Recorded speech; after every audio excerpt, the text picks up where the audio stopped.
Hey there guys, Napkins here, and welcome back to Read Only Memories. So by now I have decided that this is going to be a non-facecam game. I think it's like the first one I've done that's a full Let's Play. I know I did it for Beginner's Guide. And that's just because I feel like this game doesn't need a facecam. I feel like it's a good game to just have voice narration. The facecam seems super unnecessary. So anyway, let's get back to the story. I don't know what happened after we blacked out, so... oh god, I have to remember the voice I gave him. Sexy, thank goodness you're damn it, what did I do? It was like a weird nerdy voice. Sexy, thank goodness you're finally awake. I think that was it. I have spent the past 30 minutes calculating the odds of you being indefinitely incapacitated or immobilized. I am relieved to find my pessimism was misplaced and that you appear to be okay. Yeah, I am. Are you okay? I'm fine. Whatever ambushed us clearly wasn't interested in causing either of us serious harm. After you collapsed, my power systems were jammed by whatever attacked us. It took me 10 minutes to reboot and call an ambulance. Also, I finally figured out what he looks like, and it just finally hit me because I was on Netflix, and I saw Shaolin Showdown on there, and I was like, oh my god, he looks like Omi, and he just acts like Omi the way he talks, and that's just what it is. He's Omi, but in robot robot farm. Yes, that's what this game is. So if you guys haven't seen that and you don't know what I'm talking about, go watch that show. It's awesome. Crime-fighting ninjas and cowboys, and there's Ghost. Yeah, anyways. The doctors were originally worried that you may have suffered a concussion, but thankfully that isn't the case. What's strange is that there isn't any evidence of any impact trauma to your head at all. My best calculations indicate you were hit with some kind of neurological scrambler. They are serious military hardware and difficult to obtain, and that type of non-lethal electrical field would interrupt my systems as well. A mil-spec neuroscrambler is my best deduction. Who do you think that did this? Perhaps a big multinational corporation, or even an actual government. I now believe my original hypothesis to have been correct. Hayden must have been kidnapped by a powerful organization looking to get control of his research. Trashing our apartment may have been a cover for the theft of that data cache we were looking for. Why did they attack us and just leave? If we walked in on them while they were searching the apartment for Hayden's files, I can understand them stunning us to make their escape. But the probability that they're actually after me, or rather the research behind my creation, seems high. And why didn't they kidnap you when they knocked us out, is my question. Leaving me when I was so vulnerable makes no sense. I'm glad he recognizes that. He, it, they. I'm going to say they, because I don't know if Turing has a gender. Oh yeah, maybe they want you to lead them to the rest of Hayden's research. A reasonable deduction, Sexy. I forgot that was my name. We'll have to be careful from here on out, so as to prevent our stalkers from snatching our prize from us.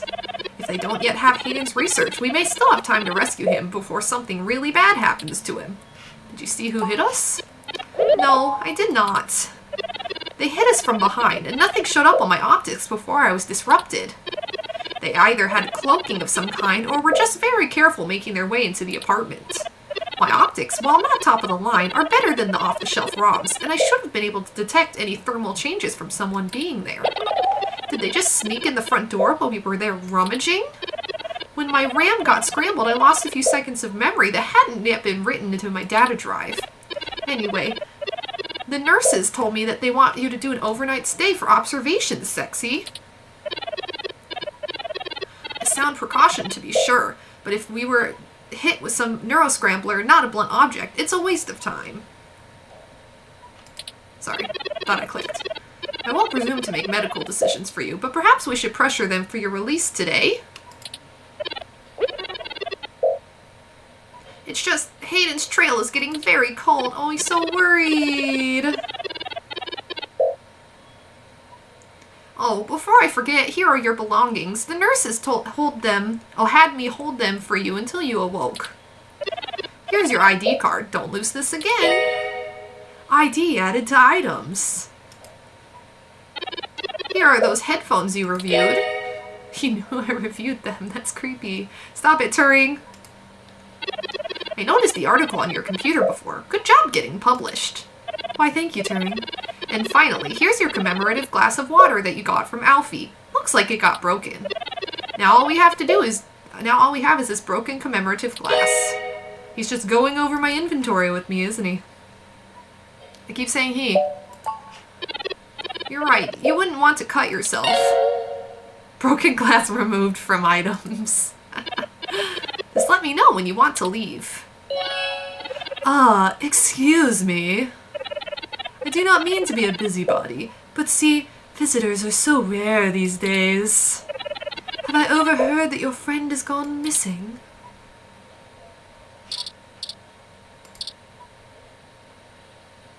Right.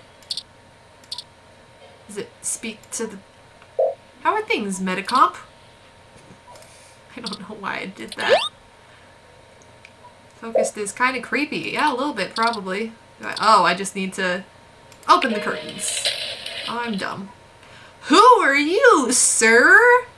You're kind of weird. You like some Pokemon professor here to give me my quest? You look like one. Do you have a tree name? Probably. Ah, better now. Once again, I'm sorry for being nosy. I'm glad I pinned his voice. But were you perhaps speaking of Hayden Weber? Why do you know his name? He is an old friend of mine, and I would be most concerned if it indeed were he whom you were discussing. Is everything all right? Were you listening? Oh, no, who are you? That's what I want to know. Fairlight. Not quite a tree name, but okay. I have not introduced myself. You are quite right to be wary, assuming the serious nature of what I overheard. My name is Dr. Yannick Fairlight, and I am the founder and former CEO of System 1 Software, now a Parallax company.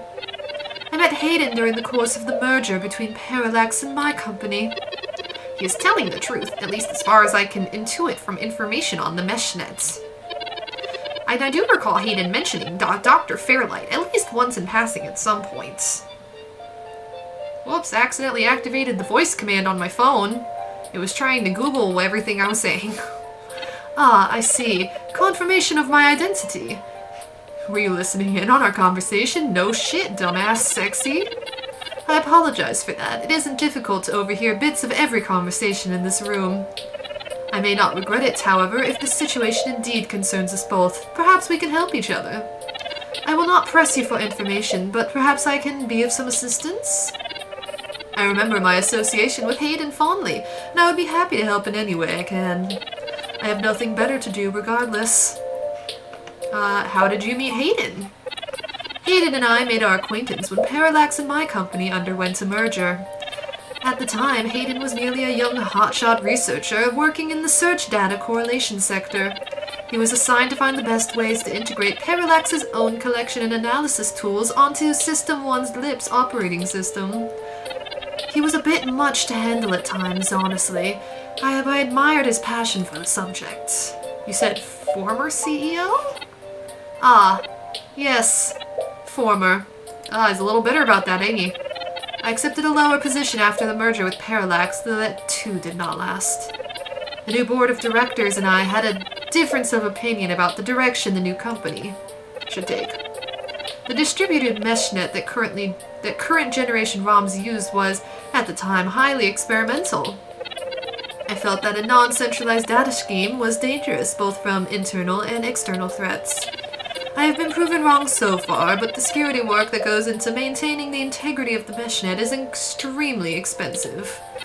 There were other disagreements, but in the end I was voted off the board of directors and exited from the company. It would be dishonest to say that there are no hard feelings, but I'm still a very wealthy man, and I have found other projects to occupy my time. Do you know anything about Hayden's research? His research? No, not so much. I remember at the time he had interest in advanced machine sapience, but that is the realm of science fiction. I think that's what Turing is supposed to be, is like this crazy, like, robot that learns to think for itself and it kind of becomes human, which again is kind of the whole question of what makes you human. He once showed me a prototype of his. She was quite clever and very convincing, but you could tell she did not contain a spark of life. I assume that you are another of his creations? Yes, I am. I'm sorry, I didn't introduce myself. My name is Turing, and she is sexy. Yes, I am. Did you say she? Ah, yes, she was quite insistent on the fact over the course of my conversation with her. Hayden said that she had picked out the color for her casing herself, pastel pink. Still, I must assume you are far more advanced than she if you are spearheading the search for your creator. Perhaps I should have had more faith in Hayden's little hobby. Do you know what became of her, or where she might be now? Hayden has told me so little of his past research. So would that be like his sister, kind of? Like his other sibling? His creator's other creation? His child? I don't know. I'm sorry, Turing. It was a long time ago, and I am afraid my memory is not what it used to be. If I even knew more about her, I've forgotten, although I still have some connections with Parallax. Should I stumble over any information about your erstwhile sibling, I will pass it your way. It is a sibling, okay. Thank you, Dr. Fairlight. Let me ask about something else. How can you help? Well, I can think of a few ways. I still have some contacts in Parallax and can put some quiet feelers. Maybe they will know something. Sorry, I couldn't tell if that was quiet or quite for a second. Other than that, I'm not sure what I can do, but I'm wealthy and bored, so I'm sure I'll come up with something. Is that what rich people do? Perhaps you can fill me in a bit more on the investigation so we can figure out how I can best help? What did you find at Hayden's apartments? Should I trust this man? The first time we went, nothing, but then we went back to gather up his computer's data cache. The place had been pillaged, and the Human Revolution had spray-painted slogans all over his walls. Hayden's computer was gone, and we were assaulted. We're still frustratingly in the dark and running out of time. I fear Hayden is slipping out of reach. I am failing him. Aw, baby, stop, don't cry. I'm sorry to hear that. So what are you doing here?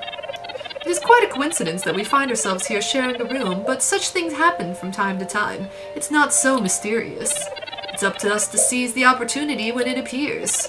I am getting a bit on in years, and this chair you find me in is an advanced diagnostic and life support ROM. Its development is one of my hobbies, so to speak. It monitors my vitals and administers medications as necessary to keep my body stable. I likely would have perished long ago without it, or at least would have severely bedridden. It requires frequent maintenance, and I am here at the hospital to have it serviced. Unfortunately, many critical injured patients were rushed into surgery all at once, and my appointment has been pushed back. The hospital administrators were concerned about me, thus they placed me here in a room with a quiet patient so that I could continue my work while waiting. I do not think they expected you to awaken quite as quickly as you did. What if, the plot twist is that I'm a robot this whole time? That'd be weird, right? I feel like that's a plot twist that could happen. And I don't know I'm a robot. I think I'm human. No, Turing would have pointed it. I don't know. Let's find out. What do I want? It would be nice to be young again and off exploring uncharted ruins or taking a nice zero-G trip and seeing the world spin. But right now, with you two, I simply wish to help. I have the resources, and it sounds like our mutual friend is in trouble. It's been very interesting speaking to you, Dr. Fairlight. Right, sexy? Are you sure we can trust him, Turing? I don't think we have any choice, sexy. I understand you're reluctant. Oh, crap, he heard me. I do hope I can earn your trust. I think I have a lead for you to follow up on, just off the top of my head. That's convenient. Don't trust you still. You said you found Human Revolution slogans sprayed and painted on the walls. I am acquaintances with the man leading the current Human Revolution protests at the Genus Clinic. Genus? I'm probably saying that wrong. Oops. His name is Brian Mulberry. After an introduction from me, he may be willing to shine some light on that particular event. If it was just some hot-headed youths from the organization, it should be an easy cleanup. If not, that's useful information in itself. Why are you involved with the Human Revolution? No, not in this lifetime. Even if I so desired, I don't think they would approve much of my work. While Mr. Mulberry and I were associated with each other once, it was before he joined the Human Revolution. I find their methodology too aggressive and their stated goals dangerously backwards. While I pushed for careful deployment of technology after the Parallax System 1 merger, I am no Luddite. After all, I would likely be dead without the advanced mechanical and computing technology that goes into this chair here. How do you know this, Brian? Well, why does he say so much? It's weird. I sought out like-minded individuals to put pressure on the company to avoid full deployment of the meshnet system. Brian Mulberry was once such a person.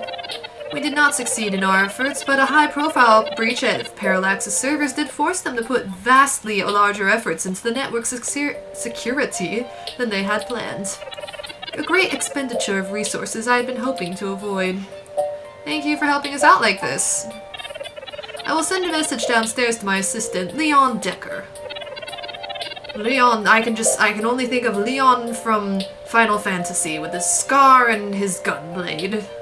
I hope he looks just like that. He's pouty and emo. Make sure you speak to him before you leave. In the meantime, I will get in touch with some other individuals I know and try to find out any other information about Hayden that I may be able to pass to you. I will be in contact. It was a pleasure meeting you both. We should get going, Turing. Ah, of course. Please do not let me delay you any further. Good luck, Turing. I do not think Hayden's faith in you is misplaced. You are an impressive piece of technology. Thank you, Dr. Fairlight. We'll be in touch. Should I call downstairs to have you discharged, Sexy? Yes, please. Let's go. What the hell is wrong with you? Oh, I forgot I have angry lesbian lover of my sister. I can't believe you're still pulling the exact same shit you were years ago. The time is truly unreal. Do you even realize how bad impersonating a police officer is? It's a felony, you jackass. I should be slapping you in cuffs and dragging your sorry ass off right now. I'm sorry, Detective Rivers. The plan to lift your credentials and use them to access Hayden's apartment was entirely mine. Can robots be arrested? They're not considered, like, sentient, I guess, so I don't know if they can be arrested, because can they be considered responsible for their own actions if, like, their creators are the ones that, like, are programming to do things? I don't know. Anyways. Sexy if only followed along in protest. Also, I feel it necessary to mention that, though you are understandably upset, such language and imagery is beneath you as a respected officer of the law. Great, the robot did it, huh? I guess I'll just take you on to jail then, Turing. That what you mean? Don't try to shoulder the blame for her. I know that she had to have lent you a hand. It isn't like you have the hardware to complete the act alone anyway, little Rom. Well, actually... Detective Rivers, I think I'll tell you the whole truth since Sexy trusts you. Keep it under your hat, though, metaphorically. I am actually a prototype designed to be the first fully sapient machine. I suspect my creation is the main reason for Hayden's disappearance, beyond his normal research for Parallax. My name is Turing. Whew, that is a damn bigger problem than you first let on, then. The first machine's sapient. People are gonna have things to say about that. You sure know how to get yourself dropped in the drink, Sexy. What the hell am I supposed to do with the two of you? I guess I'm letting you off the hook. This time, and only because this time, I can let you get away with it safely. I don't think anyone will notice your manipulation of that NSFPD ROM, and I doubt anyone will notice I was apparently in two places at once. But, mostly I'm doing this because I think you're right. Someone higher up in the department is trying to delay the investigation into Hayden's disappearance. I filled out the full report and was then informed in no uncertain terms that I was to wait the entire 48 hours before opening an official case. And that's after the break-in and vandalization of his apartment was reported. It's not being squashed completely, so I don't think anyone's been bought, but... Somebody definitely has some influence, enough to buy themselves time by forcing me to follow the protocol to a T. Not that I will, but I'm gonna have to keep things quiet. So stop messing around, Sexy. There's certainly a story here, but if you keep bubbling around, you'll blow it. Just be careful, okay? I've got a bad feeling about this. I'd really rather you not be involved at all, but I know that isn't going to happen at this point. I just have a hunch that people are going to end up dead over this. I don't want you to be one of them. And I really don't want to be the one making that call to your sister. Please, yeah, that's not very sexy. It doesn't really get the libido going. I'm sorry, Lexi. I'll be careful. Yeah, I know. Just here. Zapper. Cool, I got a weapon. Take this and use it if you have to. Is this the same thing we got hit with? It's not. This is a medium-range electro-laser pistol. It uses a low-power laser to create a channel of ionized gas to complete a circuit between the gun and the target, then discharges a considerable amount of current into the air. Think of it as a wireless taser of the older variety. Neuroscrambler we are attacked with uses a powerful electromagnetic field that disrupts electric signals with the target's nervous system. It's far more dangerous and prone to be permanently damaging to the target. You got lucky.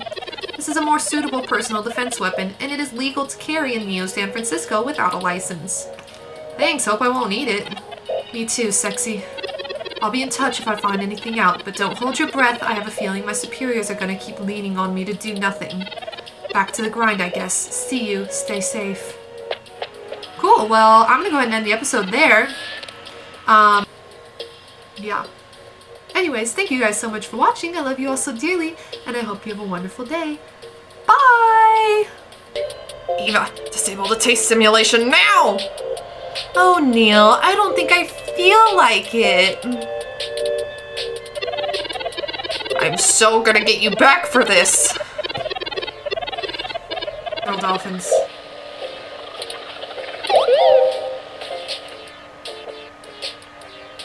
Oh, that's sweet. The basket wheel is what they call it. It's called a Ferris wheel, but okay. I guess that makes sense if you don't grow up with it. That must be a landmark. Okay, good to know.